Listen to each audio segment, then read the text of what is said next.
Bonsoir à toutes et tous et bienvenue dans ce nouvel épisode d'un 2 3 BD chez les libraires. Ce soir, je vous emmène à Bordeaux retrouver Mathieu de la librairie Crazy Cat.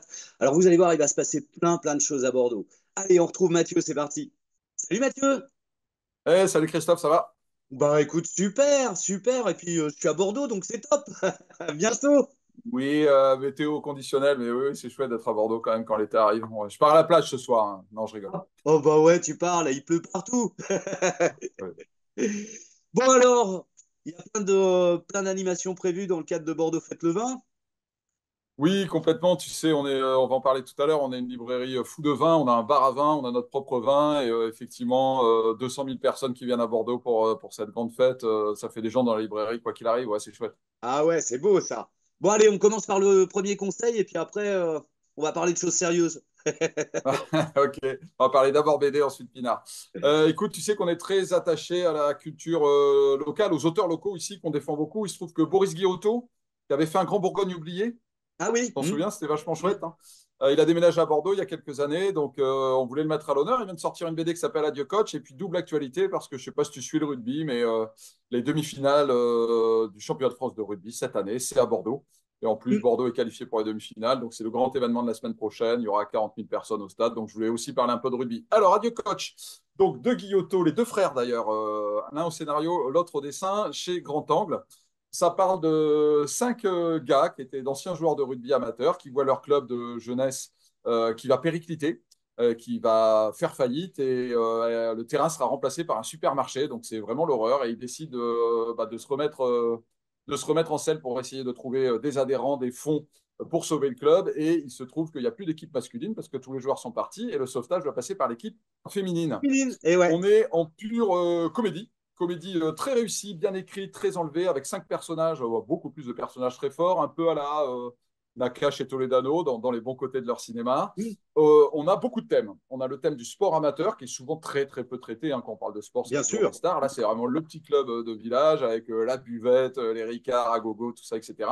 On a, comme je l'ai dit, le sport féminin, qui est aussi quelque chose de sous-estimé, particulièrement au rugby. Et Oui. là, c'est On en parle un vraiment peu plus mis dans en le foot, mais c'est vrai qu'au rugby, on n'en parle pas beaucoup. on n'en parle pas beaucoup. Donc, le sport féminin, et puis aussi tout ce truc qui fait le sport, c'est tout cet attachement des bénévoles, de millions de bénévoles, hein, dans tous les sports, qui Mm. font tourner les clubs. Sans eux, mais tout s'arrête, hein. Il n'y a pas de champion, il n'y a pas de Bien Mbappé, sûr. etc. S'il n'y a pas tous ces mecs qui se lèvent le dimanche matin, ces mecs, Mm. pardon, c'est Et Nana, c'est je Nana. disais mec parce que là, ouais. Non, c'est Nana et ces mecs qui se lèvent tous les matins, etc. Ce qui fait qu'on a plein de répliques punchline, on a plein de rebondissements. Il y a une fin assez inattendue. C'est la vraie bonne comédie, totalement tout public. Il y a un dessin très accessible, bien Mm. découpé, en trichromie comme ça. Je ne sais pas si je montre très bien. Bon, Non, mais je vais j'essaye un petit remontrer peu de des images, feuilleter. t'inquiète pas.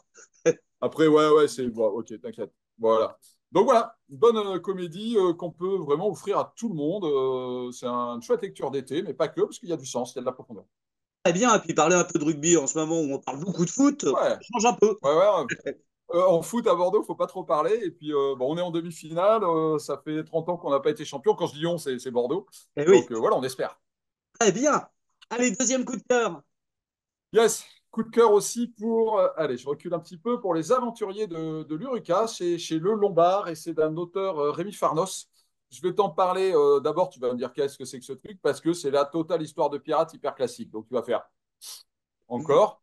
Donc, les abordages, le monstre marin, le capitaine, la carte au trésor, mais alors vraiment tous les poncifs. Remarque, moi, je suis un peu Sauf un enfant, que, j'aime bien. Allez. oui, alors ça fait du bien. Alors, là, tu vois, regarde, hop, on a une belle image de bateau ici. Je te parlais d'abordage. On a un gros abordage ici, là, tu vois, là, blam. Et puis les monstres marins, quand même, je te le montre parce que c'est sympa. Hop.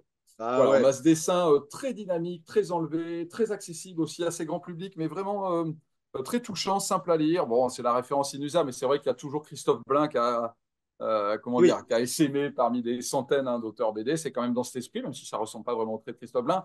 Mais voilà, pourquoi je t'en parle? C'est juste une autre histoire de pirate. C'est que le thème, en fait, c'est pas du tout les pirates. Le thème, c'est le pouvoir de l'histoire, le pouvoir de l'imaginaire. Parce que ce capitaine, il a un super pouvoir, c'est que quand il se met à parler à ses pirates sur le pont du bateau pour leur dire j'ai trouvé une carte au trésor, on va vous emmener à l'autre bout de la terre, moussaillon, etc. Il a un tel pouvoir d'éloquence Ouais. qu'il est suivi par ces hommes qui sont prêts à le suivre au bout du monde. Donc déjà, ça, c'est hyper sympa parce que ça repose énormément sur les discours du capitaine Et à chaque fois que son équipe veut faire une mutinerie, enfin son équipage veut se barrer dans les tavernes, aller voir les filles, le rhum et tout, il arrive à les ramener parce qu'il parle bien. Et le truc vraiment subtil, c'est qu'à chaque fois, ils trouvent rien. Bah, il n'y a pas de trésor, ils se font piquer leur bateau, le monstre marin, il leur échappe, etc. Parce que le trésor que cherche le capitaine, c'est écrire le récit de sa vie. Et il se enferme dans sa cabine et il écrit tout ce qui vient d'arriver, il le met dans un coffre et il fait tout pour protéger ce coffre, il va l'enterrer, etc. Parce qu'il est conscient que ce qui va laisser sa postérité, ce sera l'imaginaire, ce sera le récit, ce sera ces récits de pirates qui depuis des siècles occupent les gamins. Mon fils de 12 ans, il est toujours dedans, etc. Et donc ce capitaine, il ne cherche pas de l'or, il cherche à écrire les plus belles, avec sa plus belle plume, l'histoire de sa vie et le transmettre, le cacher quelqu'un pour que quelqu'un le trouve, etc. Donc c'est vraiment une histoire, sur le pouvoir de Ouais, l'imaginaire et sur la conviction qu'on peut avoir juste en te parlant, en me parlant, comme le fait un libraire d'ailleurs tous les jours. voilà. Bah, écoute, j'ai pas lu ça, mais ça a l'air chouette. J'aime bien les histoires de Ouais, ouais, pirates. ouais. Et pareil, bouquin très grand public, très accessible. Mon fils de 12 ans a beaucoup aimé, j'ai beaucoup aimé. Voilà, bah, tout le monde va s'y retrouver parce qu'il y a les stéréotypes du genre, mais il y a le petit twist qui fait que c'est touchant, quoi. C'est le pouvoir de l'histoire, quoi. Ah ouais, ouais, c'est beau ça. Ouais, ouais, c'est beau. Ouais. Ah, très bien pour les vacances, là, pour démarrer les vacances, ça va être très ça. Pour aller se Oui, promener tout un à fait, peu. hein. Très bonne lecture d'été, hein. En plus, un bon gros pavé, donc tu mets du temps. Tu peux le relire parce qu'il y a pas mal de petites subtilités. Donc, ouais. Alors, pour lire une bonne BD comme ça, il faut une bonne bouteille de vin, Oui, alors avec la loi E20 qui fait qu'il faut la consommer avec modération, mais on va bien effectivement sûr. parler pinard. Écoute, on va pas être très modeste, Christophe, mais de toute façon, je suis pas très modeste, c'est connu.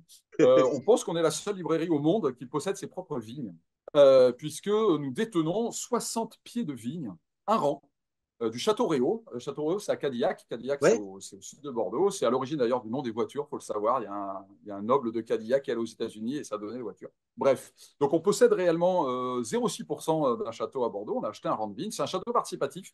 On est 700 personnes du monde entier, bon, beaucoup de Bordelais, mais tout ça a possédé chacun un rang. Ah Et ouais. donc ce château coopératif, on vote ensemble en assemblée générale les grandes décisions. On vendange tous ensemble. Alors, on n'est pas Oh. les 700, on est 300-400 chaque année. On vendange 3 heures, on ramasse tout le raisin et après, on fait 10 heures de fête avec un Ah barbecue ouais, à ça doit être terrible, l'entrecôte, dans ça. les vignes, tout ça, etc. C'est super.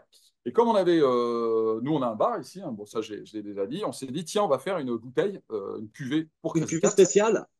Voilà, donc le château s'appelle Château Réau, on s'appelle Crazy Cat, donc ça s'appelle le Cat de Réau. Ça fait 4 ans qu'on fait ça. L'idée, c'est une bouteille avec un dessin original d'un auteur forcément bordelais. Eh oui. Alors, numéroté, Ah 240 ouais. exemplaires. Alors, je suis un peu à contre-jour là. Signé. Il y a 4 ans, c'était Alfred. Il y a 3 ans, c'était Jean-Denis Pendanx. L'année dernière, c'était Christian Caillot. Christian Caillot, ouais. Alors, la quatrième. Alors, la quatrième, Christian Durieux a dessiné cette merveilleuse étiquette. Regarde, les femmes sont des hommes, les hommes sont des femmes, les barbes deviennent des cheveux, les cheveux deviennent des barbes. Ah, ça me C'est fait un penser hommage à à quelque chose. Podum. Ah oui. Podum de Zanzim et Hubert chez Glénat, où les garçons deviennent des filles, les filles deviennent des garçons grâce à la Podum. Et pourquoi Christian Durieux a dessiné Podum? Puisque le principe du dessin, c'est on demande à un auteur bordelais de dessiner un hommage à une BD qui nous a émus pendant qu'on vendangeait. C'est-à-dire il y a 4 ans, en 2020, pendant qu'on ramassait le raisin, qu'est-ce qu'on lisait? Et c'est un travail sur la mémoire, le souvenir. Que devient une lecture 4-5 ans après? Que devient une vendange 4-5 ans après? C'est une dégustation. Et comment le temps a changé notre appréciation et comment le temps a joué sur la lecture, sur le vin, etc., sur la mémoire. Il Et donc, marche c'est pas un mal passage aussi dans le avec le temps. vin, de le Là, laisser d'ailleurs, un je te peu montre, vieillir.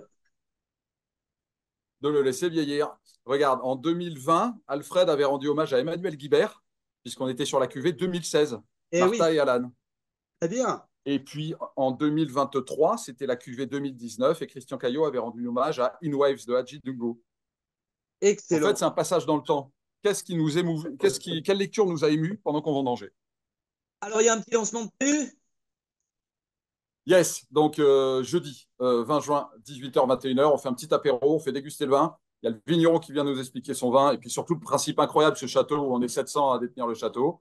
Et il y a Christian Durieux qui sera là, il va dédicacer des BD, il va parler du vin. Nous, on offre le premier verre. Bon, les autres seront payants, mais on offre le premier verre. Donc, il faut venir petit apéro en terrasse, au soleil, le 20 juin, on va être super bien.